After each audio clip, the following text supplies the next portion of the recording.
Jangan remehkan orang yang nggak punya modal kalau dia bersekutu dengan Allah. Jangan remehkan mereka yang nggak punya uang kalau dia berserikat dengan Allah. Ruang belajar ilmu bisnis, rangkuman seminar dan workshop bidang bisnis terkemuka, mengupas berbagai macam permasalahan, problematika, serta topik-topik dan isu terhangat dan up to date di dunia bisnis bersama para pakar. Motivasi Niaga. Bismillahirrahmanirrahim. Assalamualaikum warahmatullahi wabarakatuh. Bagi saya, siang hari ini sebuah kehormatan dipanggil Kang Randy untuk bergabung dengan saudara-saudara semua. Dan sebagai seorang introvert, berada di panggung dengan 1000 orang, agak gemeter juga saya. Jadi mohon izin jika suara saya terbata-bata karena memang saya tidak biasa berdiri di panggung. Dan 1 jam ke depan diminta Kang Randy untuk memberikan sesuatu yang baru pada teman-teman supaya SSN ini bisa tumbuh bukan sekedar 2 kali lipat, 3 kali lipat, tapi bisa berlipat-lipat. Dan saya mulai mungkin ceramah atau kuliah zuhur ini dengan buku yang baru saja selesai saya baca, judulnya The Winner Takes All. Saya ini penggemar buku, jadi 1 bulan 2 buku saya baca. Dan salah satu buku yang hari ini saya mau share adalah tentang The Winners Take All atau pemenang mengambil semuanya.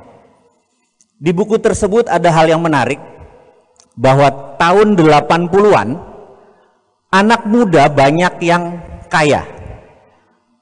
Tahun 90-an anak muda yang kayanya lebih sedikit dibandingkan dengan yang tahun 80-an. Tahun 2000-an lebih sedikit lagi dibanding yang tahun 90-an. Dan sekarang 2018, 2 dekade kemudian, dibandingkan 1 dekade yang lalu, anak muda yang kaya lebih sedikit. Mengapa? Pertanyaan itu banyak timbul dari studi yang panjang oleh sang penulis. Karena yang senior-senior, the winner takes all, sudah ngambil. Contohnya begini.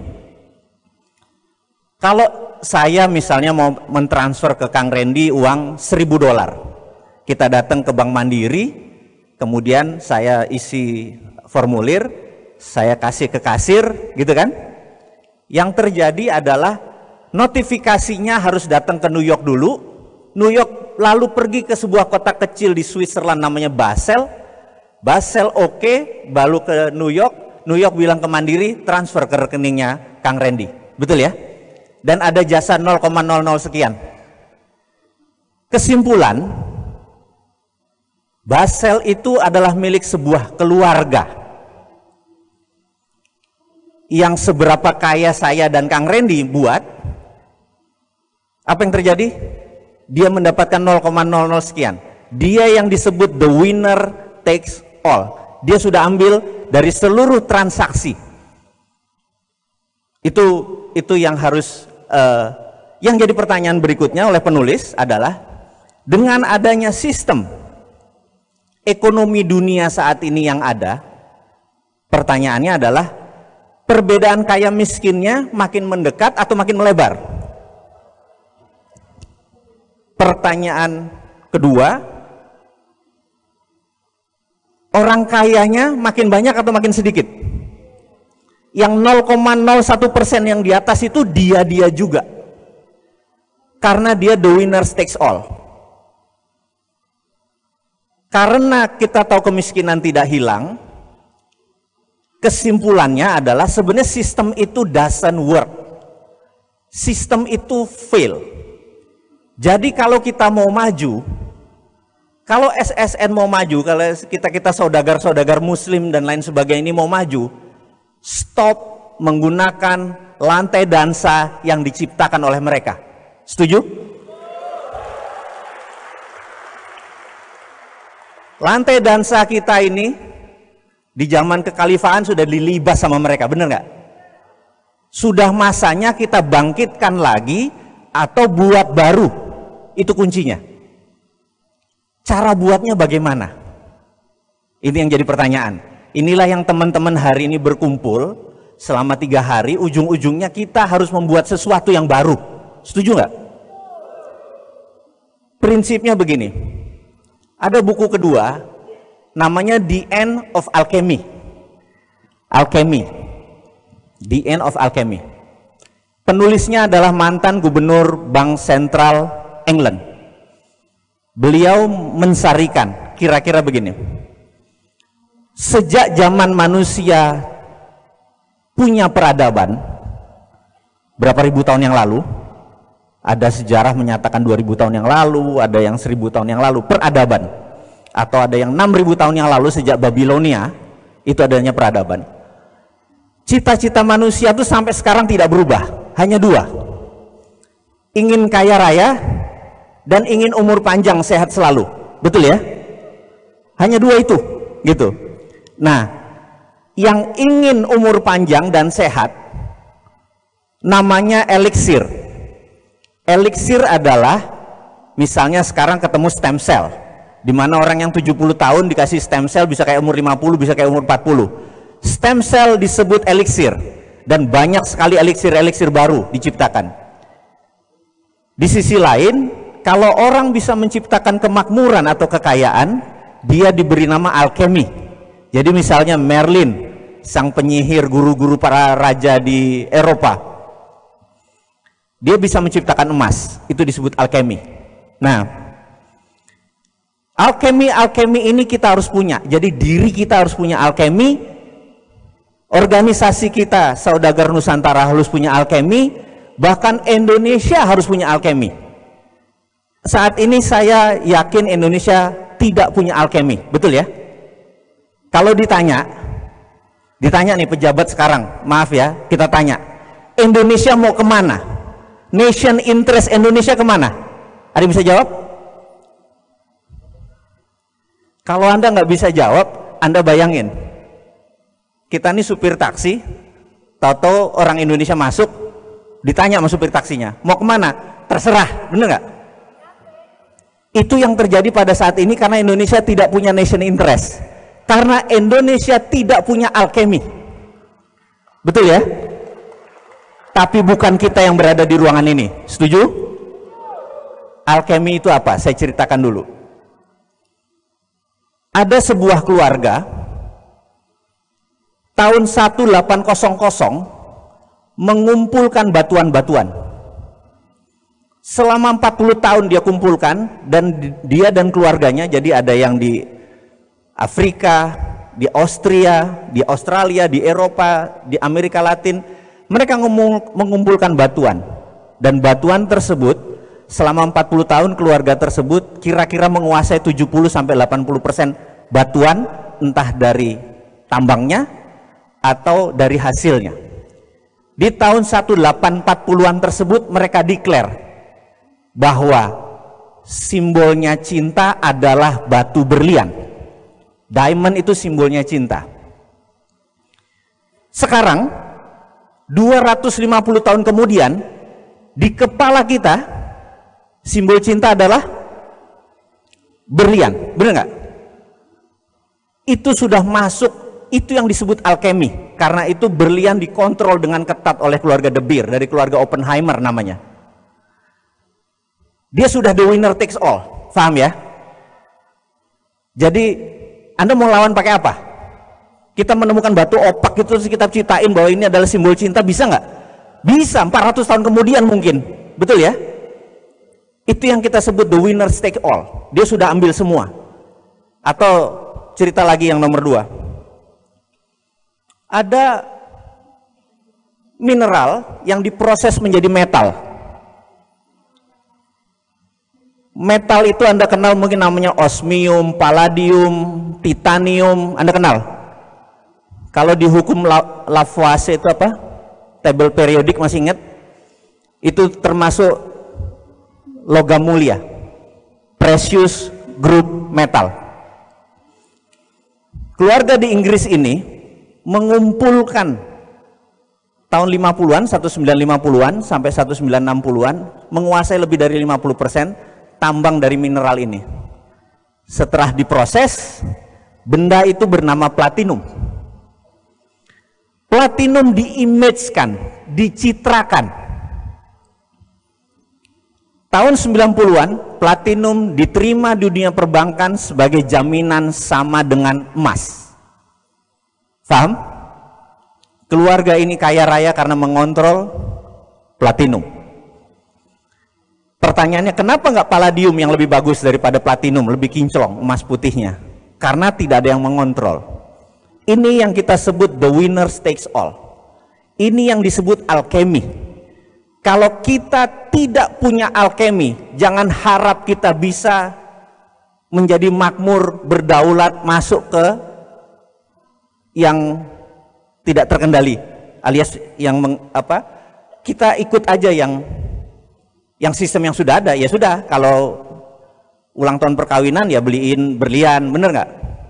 Jaminan pakai emas, pakai platinum, atau ya pakai dolar, gitu kan kira-kira. Saya rasa saudara-saudara, sahabat semua yang berada di ruangan ini mulai berpikir, apa alkemi Anda? Apa alkemi organisasi Anda? Kalau Anda masih me too produk, terpaksa Anda ikut sistem yang ada, ya, dan tidak mungkin Anda akan super kaya, nggak mungkin. Contoh berikutnya, saya sebagai ada dua makhluk saya ini, kalau hari Rebo saya adalah pegawai negeri, tetapi saya udah mengundurkan diri karena kayaknya saya beda pendapat dengan apa yang negara pemerintah saat ini lakukan. Jadi karena kebenaran adalah kebenaran, bener nggak? Versi saya loh ini ya, ngapunten ini. Jadi daripada tensi saya sampai beli tensimeter hanya untuk ngukur, ngecek 140/90 terus minum obat tekanan darah tinggi, paling enak adalah udah tidak berada di lingkungan yang membuat stres, bener nggak? Jadi tapi saya mau menceritakan sedikit sebelum kita masuk ke topik bahas utama, adalah pentingnya untuk memahami geopolitik dan geostrategi. Saya belajar 6 tahun oleh negara untuk mempelajari ilmu beginian, terus sampai sekarang asal mengajar di lembaga dari tahun 98 sampai sekarang, 4 tahun terakhir dengan Pak Ria Mizar Ria Kudus sebagai staf khusus Menteri Pertahanan, dan saya mengundurkan diri di semuanya karena saya merasa ada yang nggak pas. Jadi saya mau ceritakan nggak pas, mungkin beberapa teman udah dengar, tapi sekedar saya ulangi bagaimana tidak pasnya gitu ya. Kita tahu pemerintah sekarang sangat suka membangun infrastruktur, setuju? Tidak salah membangunnya. Yang saya nggak suka adalah hutangnya, bener nggak?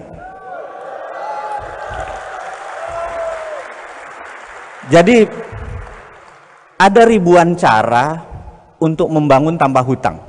Jadi saya ceritakan dulu adalah di mana kita di Kementerian Pertahanan dulu, sekali lagi saya bukan sekarang, jadi saya bilang itu udah masa lalu saya. Kita panggil 3 departemen, BUMN karena dia akan membangun, kemudian Menteri PUPR, kemudian Menteri Perhubungan karena jalan kalau udah jadi yang ngelola Menteri Perhubungan, gitu kan? Sewaktu kita panggil, kita tanya, Bapak membangun jalan dari ujung Lampung sampai Aceh, saya angkat topi, betul ya? Yang saya mau tanya adalah, ada nggak jalan yang 3 km lurus? Mereka bertiga, pejabat ini bingung. Untuk apa Pak? Saya tanya, Anda pernah ikut Lemhanas nggak? Mereka diem. Ya untuk apa? Kalau kita perang sama Malaysia atau Singapura, kapal perang kita bisa landing di mana pesawat kita, bener nggak? Oh itu toh gunanya, dan kita nggak minta biaya. Atau kalau di Kuala Namu, di Medan, ada kapal kecelakaan di landasan, ada 7 pesawat harusnya schedule udah landing, karena ada kecelakaan lagi diberesin, kapal itu muter-muter di Kuala Namu, 1 jam kemudian bahan bakarnya habis. Di mana bisa dimendaratkan? Oh nggak tahu Pak. Kamu gila kali yang ngelola negara, kayak bikin wali kota, saya bilang kayak gitu. Faham maksudnya? Ya, nggak sederhana. Kalau bikin wali kota, bikin jalanan, silakan, kapal juga nggak perlu landing di situ, bener nggak? Terus saya lihat Departemen Perhubungan, saya bilang, Anda membangun 15 pelabuhan di perbatasan luar Indonesia, saya angkat topi. Triliun biayanya, saya angkat topi untuk menghidupkan ekonomi, betul nggak? Tapi kapal perang kita satu pun nggak ada yang bisa sandar, karena ada draftnya ketinggian, ada yang kerendahan, ngerti nggak? Kami nggak bisa bela negara. Jadi waktu kemarin Raja Ampat ada kapal yang nyangkut, kita nggak bisa protek karena Anda tidak ngerti bela negara. Bisa bubar negara kita ini, bener nggak? Ini bukan kampanye. Nah, ini hanya menceritakan bahwa ngelola negara itu modalnya bukan dengan belusukan doang, nggak bisa. Ya. Ini yang harus difahami kita. Ini yang harus difahami kita. Nah, nanti masuk ke pelajarannya nih. Jadi pelajarannya. Jadi saya mau menceritakan, dan ada salah satu sesi di mana saya harus ke Konawe, gitu ya. Siapa di sini dari Sulawesi Tenggara? Wah, saya nggak lihat juga nih ada silau. Jadi di Konawe saya landing 1 jam kira-kira kabupaten itu. Ada tobong pembakar, kilen pembakar, tingginya tuh sekitar 20 meteran. Saya bilang, kenapa menggunakan teknologi yang udah 20-30 tahun yang lalu, bener nggak? Gini, tar. Ini pasti mengekspor utang nih, ngerti nggak ya? Nanti saya ceritakan tentang mengekspor utang nih. Saya cuma lihat, begitu saya masuk ini barang bekas, saya tahu nih ekspor utang nih. Gini ya. Ini saya mau ceritakan, saya ya pebisnis, betul kan? Bisnis kan mau untung gede. Jadi saya punya pabrik di Pasuruan, pinjem bank, riba kan? Betul ya, riba. Ya itu masa lalu kan, Tuhan Maha Pengampun kan?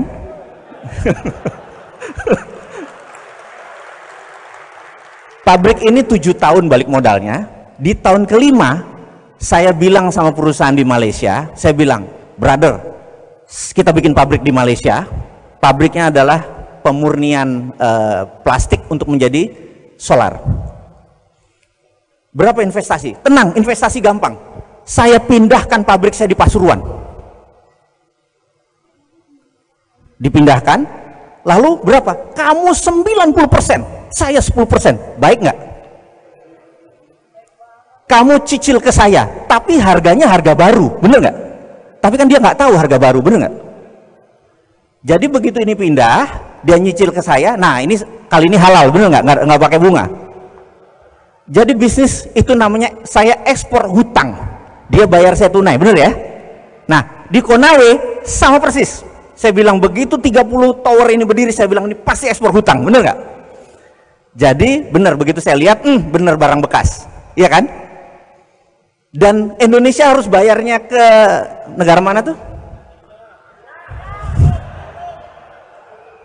Proyek itu paling nilainya 100 miliar kali, kita harus bayar 2 triliun, bener nggak? Saya bilang nih, goblok ini pejabat kita nih, bener nggak? Mangkel nggak Anda, bener nggak? Setuju ya? Ini saya saksi mata langsung nih, saya bilang gitu. Terus saya bilang, pulang deh kita, bener nggak, ke Jakarta? Pak, nggak ke Morowali, ada apa di sana? Beginiannya ratusan Pak, mati aja loh. Iya nggak? Terus pulang kita ke bandara. Pas di bandara banyak kan, nggak, ini anggap aja hoax deh. Kalau kita ngomong bahwa ada orang Cina di Indonesia kan dibilangnya hoax kan? Ini hoax, udah gitu aja deh. Begitu pulang, saya lihat mereka pakai topi kan? Ini maaf ngomong nih. Saya ngelihat wajahnya. Anda tahu waktu saya sekolah 6 tahun, salah satu keilmuan saya adalah micro expression. Micro expression adalah membaca wajah, betul ya? Jadi kalau otot manusia itu misalnya tangan ada bicep, ada tricep, ini paling major muscle-nya sekitar 5-6 biji. Tapi wajah manusia itu ada 400 minor muscle. Yang kalau dia kecewa bentuknya berubah, kalau dia bahagia bentuknya berubah, kira-kira gitu. Tahunan saya mempelajari, saya kan ngelihat ekspresinya. Kenapa? Karena gini, Saya 6 bulan di State Penitentiary, penjara kelas kakap, saya interview orang. Anda tahu orang ke 100 saya bilang ini pembunuh nih, ini pedofil nih, karena udah kelihatan tampangnya. Setuju ya? Anda bayangkan begitu saya jalan, saya bilang sama supir yang di Konawe itu, bentar, berhenti. Orang tuh jalan, saya liatin. Dalam hati saya bilang, ini narapidana ya? Ngerti maksudnya? Jadi buruh di sana belum tentu orang normal loh. Dibuang biar kita yang nanggung. Saya bilang gendeng, anggap bicara cuma satu orang, tapi narapidana loh, bener nggak? Apalagi ratusan atau ribuan. Saya nggak menuduh bahwa dia narapidana karena datanya tidak ada, tapi hati saya udah bicara, ini inmate, ini orang narapidana. Jadi saya boleh dituduh hoax, karena saya juga tidak menyatakan bahwa itu pasti, tapi feeling loh, mungkin bisa salah. 6 tahun kuliah dengan 20 tahun pengalaman di dunia beginian, bisa saja salah karena manusia, bener nggak? Tapi ini saya jadi mangkal banget, bener kan? Kenapa mesti berhutang? Ini harus disudahi, betul ya? Caranya bagaimana? Jadi saya berdiskusi sama sahabat saya, dia senior saya, jauh senior saya. Dia bernama Michael Hudson. Profesor Michael Hudson ini mempunyai konsep berbeda dengan yang ada di dunia ini. Jadi di Amerika itu walaupun negara ini sontoloyo dan ontohot, tapi kebebasan berpikirnya boleh diakui, boleh kita respect, gitu ya. Jadi dunia ekonomi di Amerika itu terdiri dari 2 mazhab. Mazhab Ivy League, atau mereka yang kuliah di Ivy League. Ivy League itu ada Cornell, Columbia, ada Harvard dan lain sebagainya, yang biasanya lulusannya pergi ke Wall Street. Non Ivy League kerjanya di bank, ujung-ujungnya di IMF dan World Bank, gitu ya. Ada 2 mazhab. Pemerintah saat ini semuanya mazhabnya mazhab ini nih, bener nggak? Sementara uang perputaran di dunia ini 70% dari Wall Street.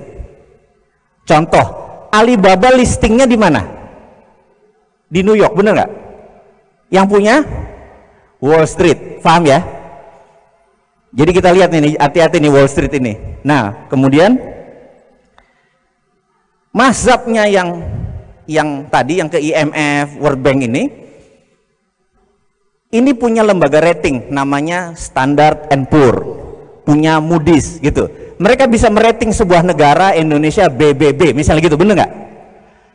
Kemudian di lobby naik jadi BB plus, bener nggak? Investor datang nggak? Belum tentu, karena investor itu yang menunggu adalah rating dari Wall Street. JP Morgan kasih Indonesia berapa ratingnya? Goldman Sachs berapa kasih Indonesia ratingnya? Paham ya? Kalau ratingnya turun, mereka nggak masuk. Jadi kita jangan dibohongin dengan data, paham ya? Datanya benar, tapi karena orang nggak ngerti, oh iya ratingnya naik, hebat ya pemerintah sekarang, betul ya? Paham ya? Nah, ini ada makhluk ketiga. Yang Hudson punya metode ini beda sama yang pemerintah punya, swasta punya, dia ketiga.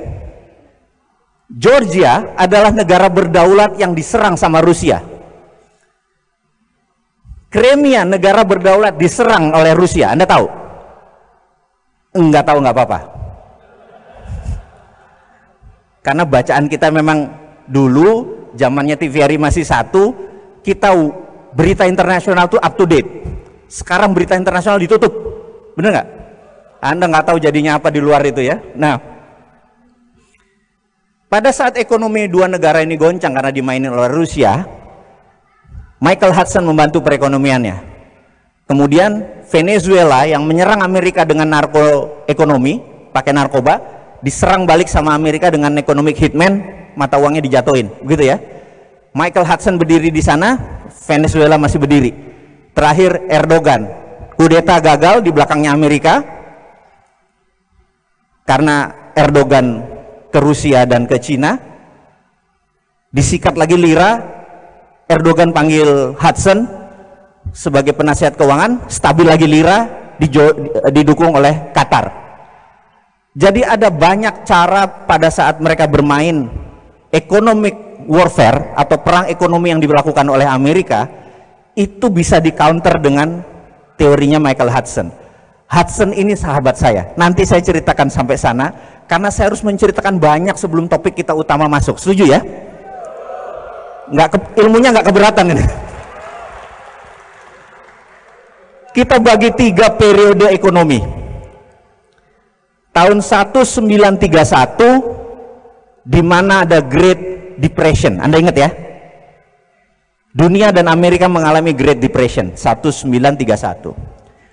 Sebelum 1931 teori ekonomi basicnya menggunakan Adam Smith, tidak ada bank sentral. Karena money, uang, hanya greasing the transaction. Uang itu hanya alat bayar untuk melumaskan saja. Zaman sebelum tahun 1931, kita tidak memuja uang, tidak memuja bunga seperti saat ini. Biasa saja. Setelah tahun 1931, John Maynard Keynes yang disebut Keynesian mempunyai teori bahwa harus decentralize, harus dikontrol. Periode setelah itu dinamakan Keynesian periode, di mana adanya bank sentral di sebuah negara. Karena itu IMF ngontrolnya di bank sentral, bener nggak? Dimana kalau nanti kayaknya nggak mungkin salah satu di antara kita jadi presiden, nomor 1 adalah tutup Bank Indonesia, pindahkan Bank Indonesia di bawah Menteri Keuangan, hanya departemen atau dirjen moneter saja. Nanti alasan saya kasih tahu. Keynesian dipuja. Jadi kalau mereka merasa, oh misalnya saya tanya, Bapak, kita cetak duit 10 triliun, setuju? Maka Bapak akan bilang, nanti inflasi. Betul Pak ya? Ada di bawah sadar kita udah masuk nih. Keynesian udah 100 tahun loh mendoktrin kepala kita, nanti inflasi. Inflasi itu dajjal yang diciptakan oleh mereka. Nggak ada yang namanya inflasi. Zaman Rasulullah nggak ada namanya inflasi, bener nggak? Setuju ya? Ada inflasi zaman Rasulullah? Nggak ada, udah itu dajjal inflasi itu. Bagi kita, nanti kita bikin dia cuman anjing pudel aja, gitu ya. Nah, kemudian Keynesian berkuasa dengan bunga berbunga, uang, ngeprint uang. Nah, ini lagi kuncinya. Amerika, si ontohot borokokok ini, tahun 1944 ngumpulin 18 negara Eropa, negara-negara yang bakal menang perang. Anda tahu cerita itu kan? Di Bretton Woods, kota kecil di ujung Boston. Tanda tangan, kita semua kan nanti menang perang. Kita nggak mau ada perang dunia ketiga lagi, setuju? Setuju. Untuk tidak ada perang dunia ketiga, nomor 1, kita harus punya world currency, harus punya currency dunia. Namanya dolar. Kurang ajar nggak? Itu alkemi. Perancis tidak setuju, Perancis keluar. Sebulan kemudian diserang sama Jerman, balik lagi. I taken deh. Akhirnya semua taken. Yang kedua, mereka membuat IMF, International Monetary Fund, membuat World Bank, dan trading harus dikontrol dan semuanya berada di Washington. Itu menunjukkan bahwa semua di kakinya Amerika. Betul ya?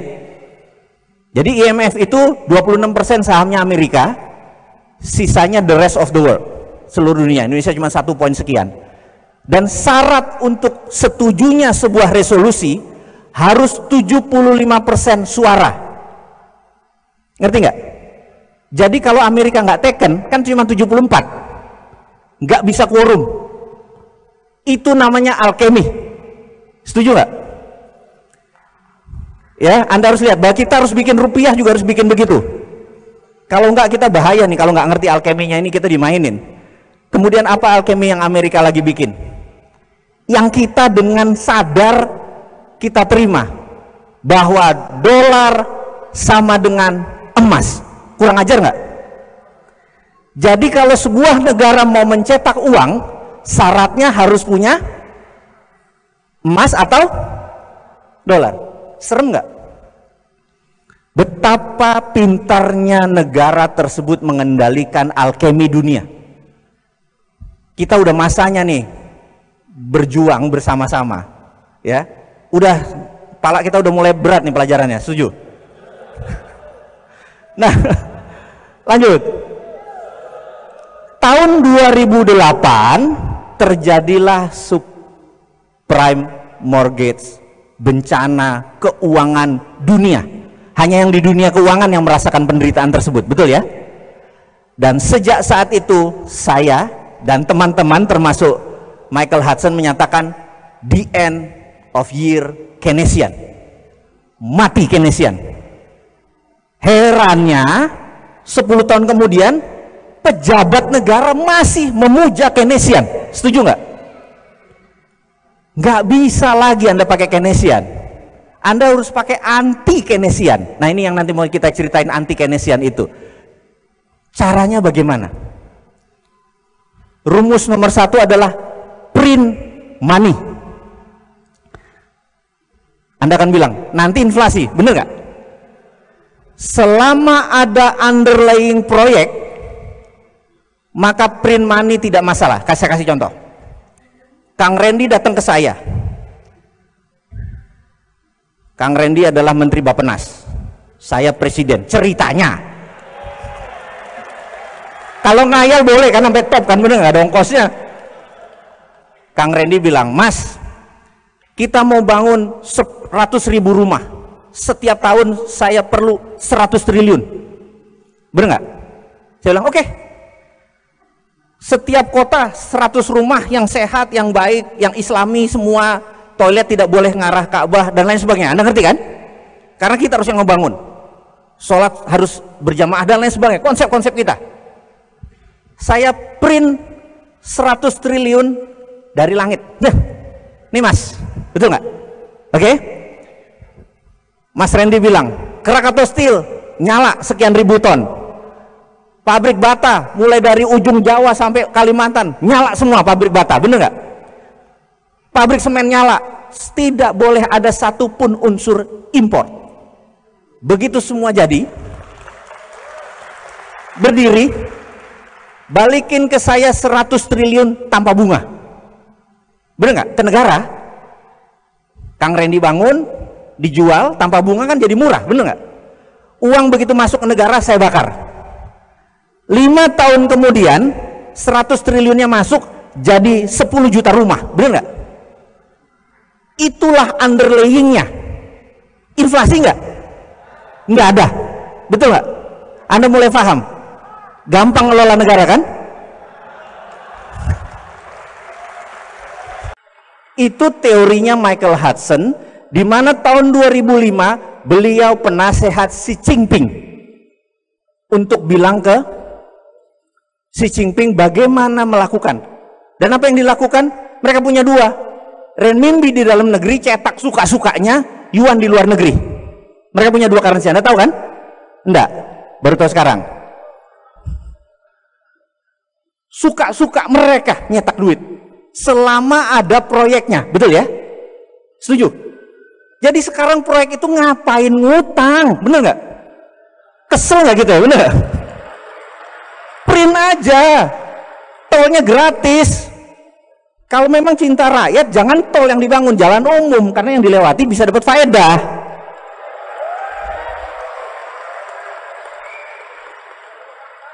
Sudah ngerti cara bangunnya negara? Oke, mau lanjut atau udah? Nah, apa yang dilakukan oleh negara satu lagi nih? Karena kita tahu ada negara besar satu lagi yang punya nation interest, yang punya 1,3 miliar penduduk, yang pengen 1000 tahun masih negaranya ada. Bener nggak? Nation interest mereka juga pengen negaranya survive, betul kan? Seperti kita pengen negaranya juga utuh sampai 1000 tahun lagi, gitu kan? Yang dilakukan mereka bisa printing money di lokal, tapi mereka tidak strong, tidak kuat. Yang dilakukan adalah, oke, ini sekali lagi saya sama Kang Randy lagi nih. Kang Randy bilang, Mas, gimana caranya kita punya banyak dolar sebagai cadangan kita untuk bisa punya apa? Deterrent faktor, faktor penggentar. Oke. Akang pergi ke Papua Nugini, cari orang yang dekat sama presiden atau perdana menterinya, paham ya? Kang Randy kirim intelijen, cari di sana presidensi. Anda ngerti presidensi? Presidensi orang yang dekat presiden, orang yang mempengaruhi perdana menterinya Papua Nugini. Terus intelijennya lapor ke Kang Randy bilang, sudah dapat. Dia pokoknya oportunis, dekat dan bisa mempengaruhi perdana menteri Papua Nugini. Gitu ya? Oke. Namanya siapa? Larry. Oke, Larry. Jangan dipanjangin Larry-nya ya. Kemudian bilang sama Larry, mereka bikin proyek yang lama balik modalnya. Tapi ada streaming of income. Pelabuhan, bandara, jalan tol, benar ya? Yang panjang, yang kalau perlu tidak lama balik modalnya. Ngerti nggak? Oke. Nanti kalau ditanya uangnya ada, pokoknya lo kerja aja gitu ya. Gitu ya. Lalu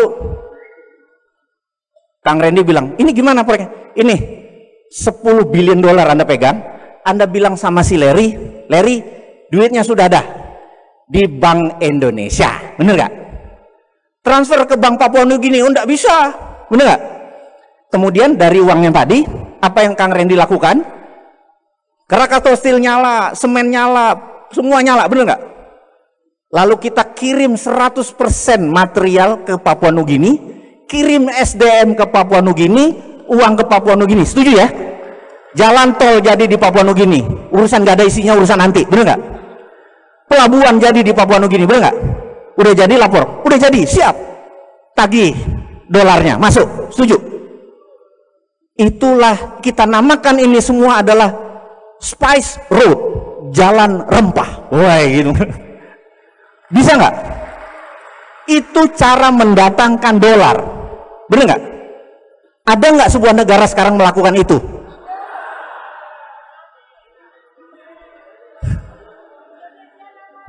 Ada nggak? Indonesia nggak ada, hoax, nggak ada.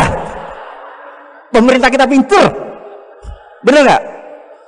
Anda udah mulai ngerti sekarang, mulai panas.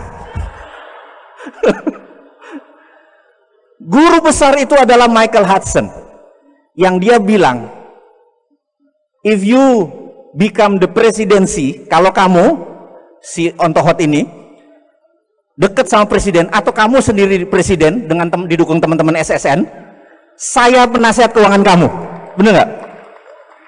Saya bikin kamu lebih besar dari negara sekarang karena kamu mempunyai sesuatu yang negara lain tidak punya. Nah ini mulai mikir nih, apa? Indonesia negara keempat penduduknya terbesar di dunia, setuju? Dan negara muslim terbesar di dunia, setuju? Kalau kita punya bola dari plastik, dimasukin rempah-rempah, ada rem itu yang mengkilat-mengkilat glitter, lalu diputer bola tadi, rempah-rempahnya nempel di mana? Di tengahnya, bener nggak? Setuju ya? Bumi sudah muter berapa tahun sih? Sama porosnya 5 juta tahun, bener nggak? Itu semua mineral nempelnya di Katulistiwa. Kita zonanya terpanjang. Jadi sumber daya alam Indonesia dibandingkan 4 negara, kita yang paling besar. Setuju nggak? Karena kita yang paling besar, maka kita direbutin oleh 3 negara tadi, Amerika, Cina, India, untuk diambil sumber dayanya.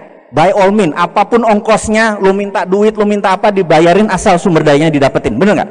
Karena itu negara besar itu ngincernya sumber daya alam. Amerika dengan minyak dan emasnya, Cina dengan rare earth, tanah jarang, nikel, koper, semua batu bara, semua disikat sama dia, bener nggak? Dan kita nggak sadar bahwa kekuatan itu adalah deterrent factor, faktor penggentar. Kalau kita shutdown, kita tutup itu Indonesia, nggak ekspor mineral, apa yang terjadi? Dunia teriak, nggak ada nikel, bener nggak? nggak ada pabrik baterai yang nanti berdiri, bener nggak? Kan nikel dengan kobalt jadi baterai, lithium, bener nggak? Anda bisa bayangkan betapa lemahnya saat ini karena tidak mengerti geopolitik dan geostrategi, tidak pernah ke Lemhanas semua pejabat-pejabatnya. Paham ya? Nah, ini kalau sudah mulai ngamuk gini, waktu saya tinggal 21 menit nih kayaknya nih.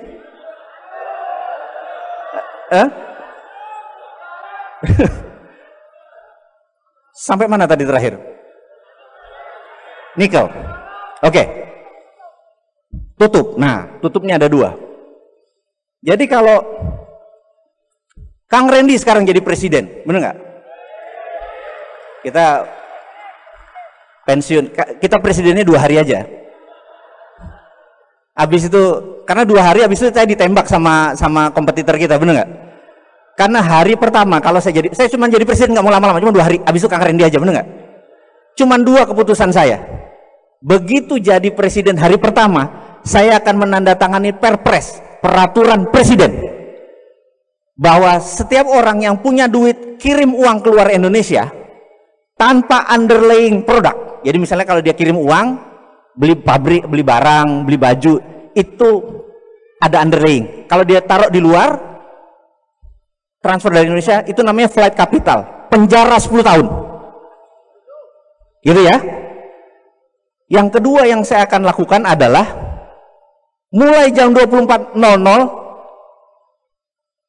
bank bunga 0. Jadi Mbak, kalau punya duit 1 triliun yang biasa menikmatin 50 miliar setahun, mendadak 0. Bete nggak?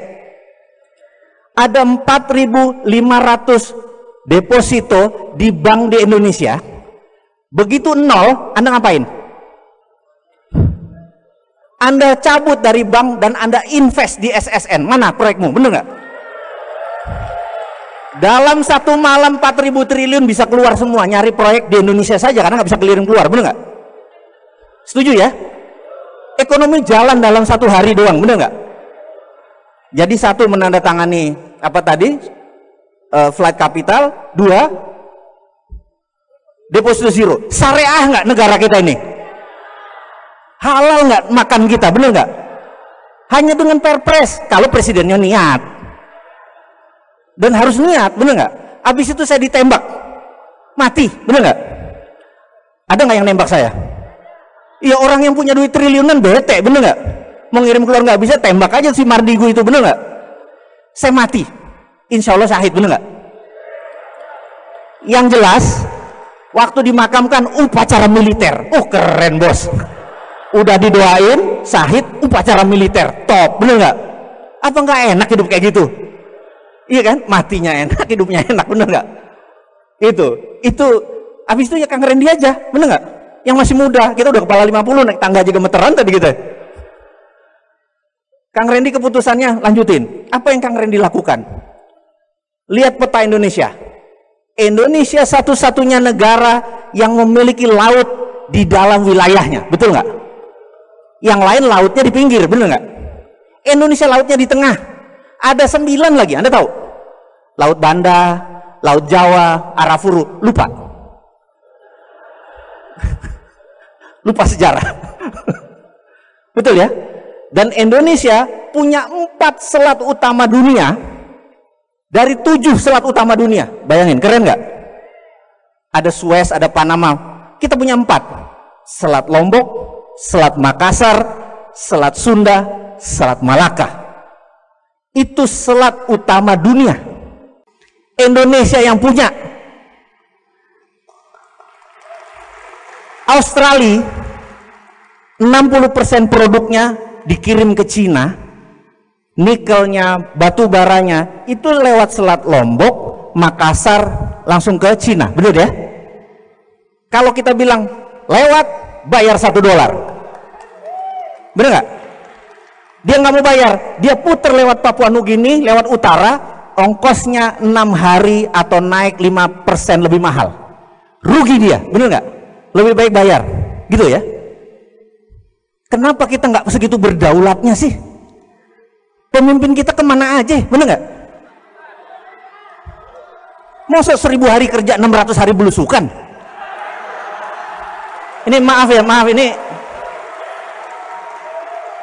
mana NKRI-mu gitu. Setuju ya? Terus ini kalau kita lihat peta dunia, negara produsen itu adalah Jepang, Korea Selatan, Cina, ada Shenzhen, Guangdong, Shanghai, bener nggak? Ada Taiwan. Itu 20% produknya pergi ke Amerika Utara. Kanada, Amerika Utara, Amerika Latin. 80% pergi ke Eropa, Afrika, dan Asia Barat. Semua lewat Indonesia. Betul ya? Kalau Kang Randy mutung, ditutup. Bek, nggak boleh lewat Indonesia. Lu muter lewat Papua di Selat Indi. Apa yang terjadi? Cina rugi triliun dolar karena nilai barangnya 2000 triliun dolar. Paham? Kalau kita minta $1 aja, itu nilainya 200 billion atau 2000 triliun. Indonesia tidak perlu ngutang, hanya kita tutup itu semua jadiin danau. Boleh nggak? Berani nggak? Kita bakal diserang sama banyak negara besar, berani nggak? Berani bos, karena kita di dalam sendiri sudah kaya. Iya bener nggak? Jadi nyelesain masalah bener. Ngutangnya dari mana dari tadi? Solusinya banyak, bener nggak? Tutup selat di Indonesia, bayar, dapat duit kita. Mineral yang banyak tadi, tiru apa yang Arab Saudi lakukan. Aramco Saudi merasa bahwa minyak dia cuma ada 20 tahun lagi. Sementara kehidupan itu ribuan tahun, bener nggak? Dia ubah corporate action negaranya dari petrodolar, dari petro menghasilkan dolar, dia mau ubah menjadi properti dan pariwisata. Karena dia punya Ka'bah yang sampai akhir zaman orang perlu datang ke Ka'bah, benar nggak? Dan dia perlu pelayanan, dia ubah. Jadi dia terbitkan namanya SWF, Sovereign Wealth Fund. Dia jaminkan cadangan minyaknya yang 20 tahun ke depan, 30 tahun ke depan, terbitkan. Jadi dia jual, dia terbitkan surat nilainya 2000 triliun dolar. 2 triliun dolar ini the biggest atau SWF terbesar di dunia karena negaranya mau dia ubah menjadi pelayan hamba Allah. Ya, SWF namanya. Kita cadangan nikel kita ambil, atau koper kita, tembaga kita ambil cadangannya, terbitkan SWF hanya menjaminkan koper saja, itu nilainya besarnya bukan main. Sementara kita masih punya 130 mineral yang lain, benar nggak? Dan itu tidak ngutang karena berdasarkan jaminan. Uang ini membuat Freeport hanya menjadi kontraktor, tidak perlu dibayar 55 triliun. Paham? Dia kontraktor keluar, kita bayar. Kontraktor keluar, bayar. Kontraktornya jelek, geser, ganti. Kalau sekarang dia ambil aset kita, dia jaminkan, sekarang diambil balik. Tapi kenapa pakai duit? Tahun 2021 juga habis kontraknya, nggak usah bayar, bener nggak? Tapi memang beda sih ya, emang tingkat intelektual emang segalanya sih. Anda kalau dengar cerita saya selama 45 menit ini, kira-kira kelar nggak masalah bangsa? Seneng kan pulang jadi gini doang ngelola bangsa bisa, gue jadi anggota DPR, anggota ini, bener nggak? Anda udah tahu toolnya, saya kasih sejam udah bisa ngerubah dunia. Karena memang sesederhana itu. Yang bikin rumit itu orang-orang pinter yang keminter. Diputer-puter ya kelihatannya inflasi lah, ngomong di TV segala macam. Saya bilang ribet bener jadi hidup, bener nggak? Oke, sekarang kita balik ke temanya kita. 15 menit terakhir ini. Setuju ya? Saya merasa ingin mempunyai kontribusi sedikit ke agama saya. Saya ingin fight hak konstitusi saya. Bahwa tidak ada satu instrumen keuangan pun yang bebas riba saat ini, versi saya. termasuk atas nama syariah atau atas nama apapun. Saya menganggap versi saya loh ya, ngapunten nih ya, maaf ya. Jadi saya harus mengambil teknologi yang masih baru, yang saya lihat akan ke depan cerah. Yang saya incer pertama adalah, kalau kita kembali tahun 98, mundur sebentar, ada seseorang menawarkan saham Google ke Anda. Ini beli first round, listing pertama sekian juta dolar. Anda bilang enggak, karena the winner Yahoo, search engine tahun 2000 2001, Yahoo is the winner, benar nggak? Tapi sekarang siapa yang the winner? Google. Saya merasa kita ini tahu bahwa www is the winner, benar nggak? Saya bilang nggak, blockchain is the winner. Ini kita melihat 10-20 tahun lagi. Karena itu sejak 2 tahun yang lalu saya invest gede-gedean ke sumber daya lebih dari 32 anak ke 8 negara. Ada yang setahun, ada yang 6 bulan, ke Inggris, ke Jepang, ke Amerika, ke Jerman, Estonia, dan Malta. Hanya untuk mempelajari blockchain. Dan saya begitu pulang, anak-anak cerita, saya bilang, bikin. Dan orang yang paling pertama protes adalah istri saya, bener nggak? Karena dia bilang, ayah, kenapa sih mesti invest yang bisa mbok invest bikin 70 Indomaret aja lebih untung, bener nggak bulanannya? Anda malah buang uang yang belum tentu untung, bener nggak? Invest itu nggak murah loh. Invest di teknologi, invest di SDM. Dan waktu kita invest, kalau kita bikin Indomaret 700 juta, begitu jadi 2 bulan kemudian ada revenue, ada income, udah bisa menyicil investasi kita, bener nggak? Ini kalau kita invest di teknologi udah besar, ada returnnya nggak langsung, bener nggak? Saya bilang, Bun, saya minta izin, ini jihad, bener nggak? Jadi ya udah, kalau sudah panggilan kayak gitu, istri saya ya manut aja, bener nggak? Gitu. Pas jadi, kita membuat namanya Bursa Efek UKM. Bursa Efek UKM ini 27 Juli kemarin kita launch, namanya Santara. Maaf saya pakai bajunya, Santara Bursa Efek UKM. Jadi Bursa Efek ini investornya bagi hasil. Jadi misalnya ada ayam geprek Solo punya 30 biji. Kalau datang ke bank, kan bank selalu minta kata-kata mantra. Ada jaminan nggak? Bener nggak? Udah itu pakai bunga. Sementara kalau kita berbisnis, 30 ayam geprek itu mungkin tempatnya sewa, jadi nggak ada aset, betul ya? Padahal ada revenue, ada profit, ada omset, ada profit. Di dunia blockchain ini bisa ditokenkan, revenue atau profit itu bisa ditokenkan dan bisa dijual dengan bagi hasil, seakan-akan sahamnya, tapi bukan saham kepemilikan, saham profitnya. Paham ya? Ini ilustrasi sebentar. Jadi dia beli token atau beli itu adalah hitungannya seperti saham. Nah, kita luncurkan 27 Juli kemarin dan dapat respon sangat bagus. Karena ada 37.000 orang mendaftar ingin jadi investor. Kenapa? Karena mereka taruh uangnya di bawah bantal. Karena nggak mau riba. Dia perlu investasi, sementara produk-produk tersebut memerlukan uang, gitu ya. Listing 1 hari perlu 1 miliar, saya ingat Arfah Barbershop. Siapa yang dari Jawa Tengah dan Jogja? Ada 51 Arfah Barbershop. Dia mau buka 4 cabang, perlu duit 700 juta. 3 jam habis. Karena bagi hasilnya 20%. Dan 20% itu bagi hasil, bukan bunga. Kita terbitin durian token. Ada 900 duren, panen, petik, listing 900 juta, 2 jam habis, gitu ya. Begitu 18 perusahaan listing, kita dipanggil OJK.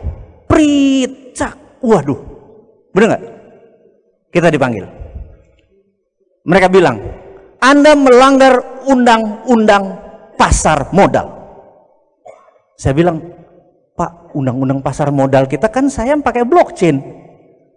Ini akal-akalan kamu, bener nggak? Kita bagi hasil, Pak. Nggak bisa, ini saham dan lain sebagainya. Kita berdebat panjang di OJK. 3 kali kita datengin OJK. Dan OJK melaporkan bahwa dia tiap hari diserang ratusan email untuk jalanin lagi Santara itu. Bener nggak? Jadi rupanya fans kita udah banyak ini. Nah, mereka tetap bilang bahwa tidak boleh beroperasi sampai izinnya keluar. Saya bilang izinnya apa? Lagi diproses, mati nggak? Terus dia bilang, Anda 3 bulan sudah punya 18 emiten. Kami 10 tahun baru punya 18. Apa maksud Anda? Saya bilang, loh apa masalahnya, bener nggak?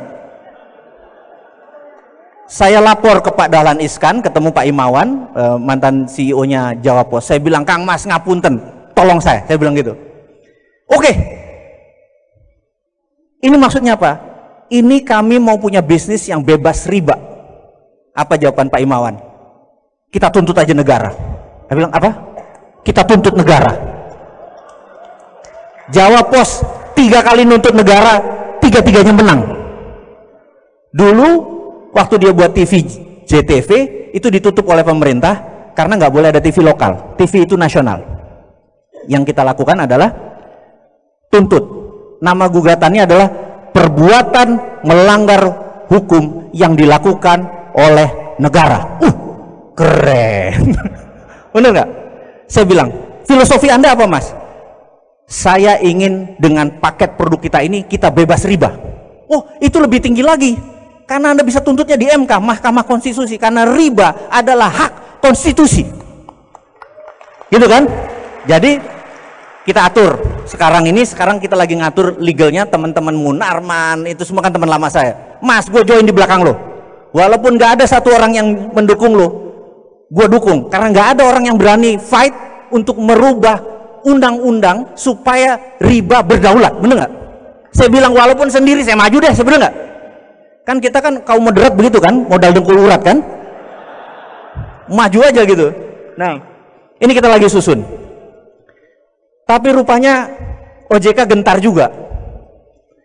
Kemarin kita dipanggil, dia bilang Santara boleh jalan lagi. Oh, Allah. Jadi ngerti nggak? Pengusaha tuh nggak ada matinya, gitu aja, bener nggak?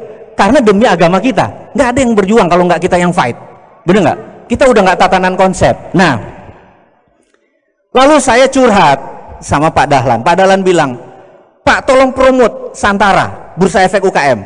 Oh sekarang namanya nggak boleh Bursa Efek, tapi digital market, digital asset, UKM digital asset harus 4.0. Ya udahlah gantilah namanya, bener nggak? Karena nggak boleh bursa, bursanya milik Bursa Efek. Ya udah PN, gitu kan? Si Pak Dahlan bilang, oh nggak bisa Mas, kamu nggak jenius, kelebihan kamu cuma pakai blockchain, kamu kesencen dulu deh katanya.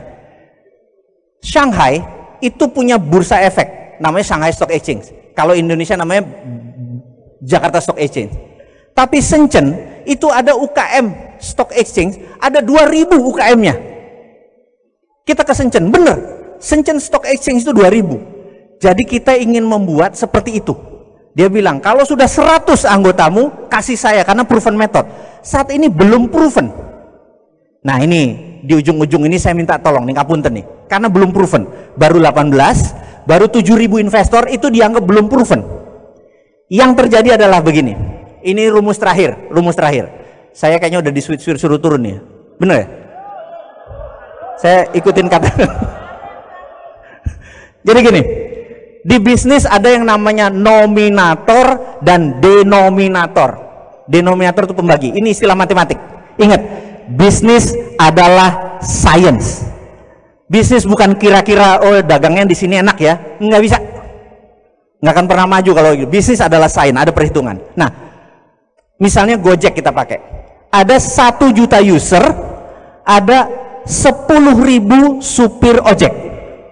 Supir ojek ini namanya denominator. Apa yang terjadi kalau 1 juta user, 10.000 supir ojeknya? Supir ojeknya bisa dapat 15 juta sebulan, 20 juta sebulan. Benar ya? Itu namanya denominator. Begitu supir ojek dapat 15 juta, 20 juta, apa yang terjadi? Supir ojeknya jadi 20.000, 30, jadi 100.000. Benar nggak? Pembaginya jadi banyak. Apa yang terjadi? Pendapatan dia juga turun kan? Jadi 2 juta lagi. Yang dilakukan oleh Gojek adalah nominatornya dibanyakin lagi. Paham ya? terus sampai timbul keseimbangan yang namanya critical mass. Paham critical mass? Critical mass ini di satu titik ongkosnya tetap walaupun salesnya naik, jadi profitnya tak terhingga. Gojek sudah ketemu sekarang di 8 juta user, di 400.000 denominatornya, gitu ya. Ini begitu nambah 12.000, nambah berapapun, income dia naik, cost dia tetap. Karena itu perusahaan yang masih bakar uang itu belum ketemu critical mass-nya. Paham ya? Jadi bakar uang itu ada rumusnya, bukan kulit. Begitu ketemu critical mass-nya, nggak sampai setahun triliunan balik. Kebayang ya? Nah, sekarang Santara punya 37.000 investor tercatat. Kalau Anda hari ini sekitar 1.000 datang, jadi 38.000 nih. Rata-rata memberikan komitmen 10 sampai 20 juta rupiah. Kalau ada proyek dia mau UKM yang bagus. Jadi nilai underlying kita hampir setengah triliun, 500 miliar dalam portfolio Santara. Kami kekurangan UKM yang bagus. Paham ya?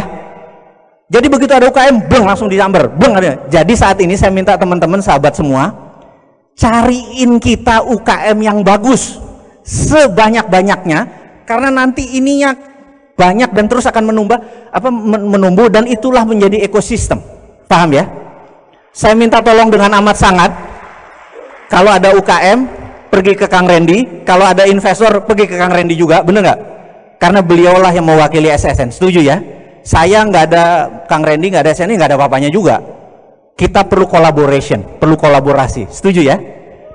Nah, inilah misi Santara. Yang terakhir saya bicara dengan Hudson, saya bilang, Mike, panggilan dia Mike, saya ada problem.